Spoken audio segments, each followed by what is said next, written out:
Welcome students of class 10 to a new grammar video. In this video, let's talk about the demonstrative adjectives and pronouns. You have studied this concept, the adjectives in the 8th, the pronouns probably in the 9th, but this is a new way of asking you in your exam. Okay, so in this video, I'm going to talk specifically about how it is asked from the point of view of the SSC exam for class 10. It is similar to how possessive adjectives and pronouns are asked.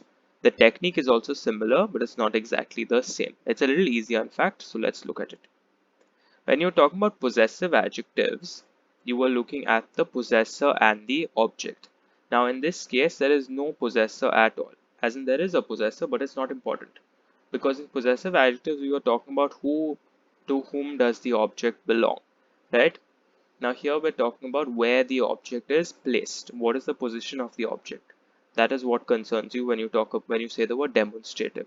So demonstratives in English are this, that, these. Okay, words like such are called demonstrative adjectives and pronouns.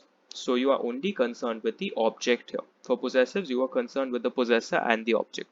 Here you're only bothered about the object. So for adjectives, you have masculine singular is se and set. You know before a consonant it is se. For a vowel it becomes set. Feminine singular adjective is set, double te. Masculine plural and feminine plural both are same.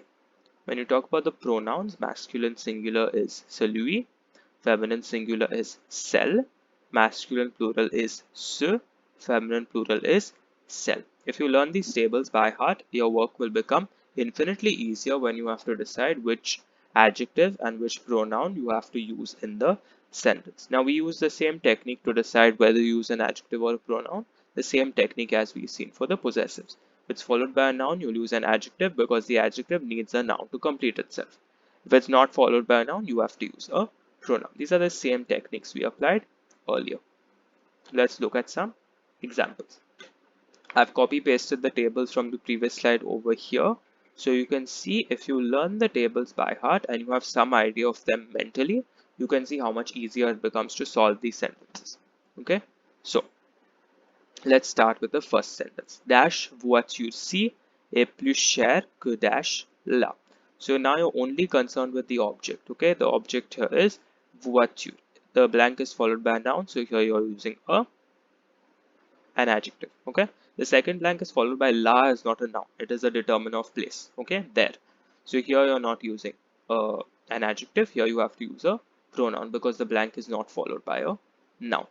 Okay, so let's begin to do this. Voiture is car is feminine singular, so you're using an adjective. Feminine singular, just find the intersection of the correct ones. This is the number, this is the gender. So feminine singular is set, the adjective.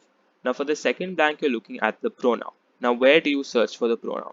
The pronoun will be exactly in the same place where the adjective was because the object you're talking about is the same. So you looked at feminine singular for the adjective for that sentence.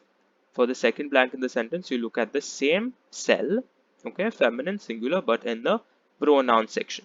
So feminine singular pronoun is cell. So that is your answer. So you're basically searching for the adjective in the correct cell, okay, according to the number and gender of the object.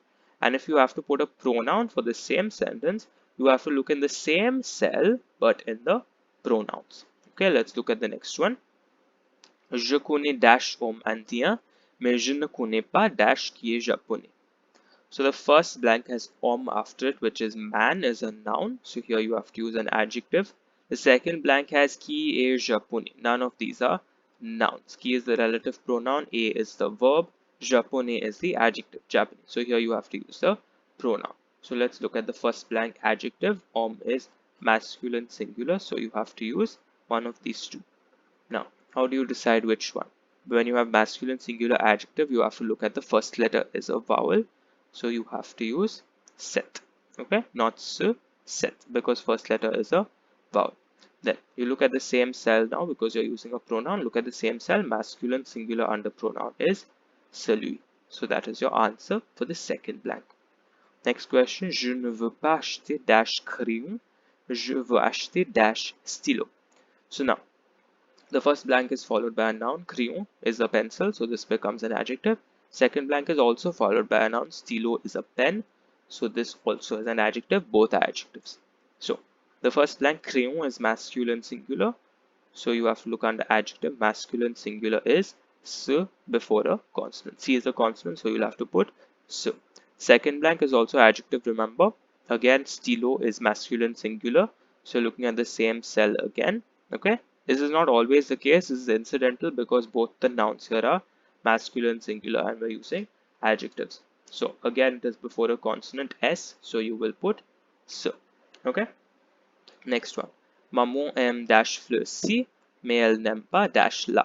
First blank followed by a noun, fleur. So you have to use an adjective. Second blank is followed by la, is a determiner of place. So you have to use a pronoun. This is like the first two sentences. So fleur is a noun. It is feminine plural. Okay, flowers.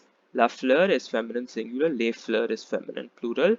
So you have to look at feminine plural for the adjective. First blank is say, and for the second blank, look in the same cell but under pronouns. So pronoun, you have feminine plural is cell. Now for the last one, dash maison est situé en Onde, mais dash appartement est situé en France. Now look at the first blank is followed by a noun, so this will be an adjective. Second blank is also followed by a noun. Again, it will be an adjective. Both adjectives in this case, like the third sentence.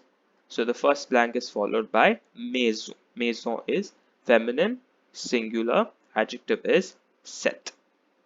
Second blank, appartement. Apartment is masculine, singular. Adjective is followed by, for the masculine singular adjective, you use se ou set.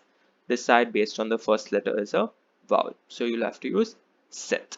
Okay, so this is the way you go about solving your sentences on demonstrative adjectives and pronouns. You have to look at the blanks first, decide whether you're using an adjective or a pronoun. If you're using one adjective, one pronoun, the pronoun is in the same cell of this table as the one in which you found the correct adjective.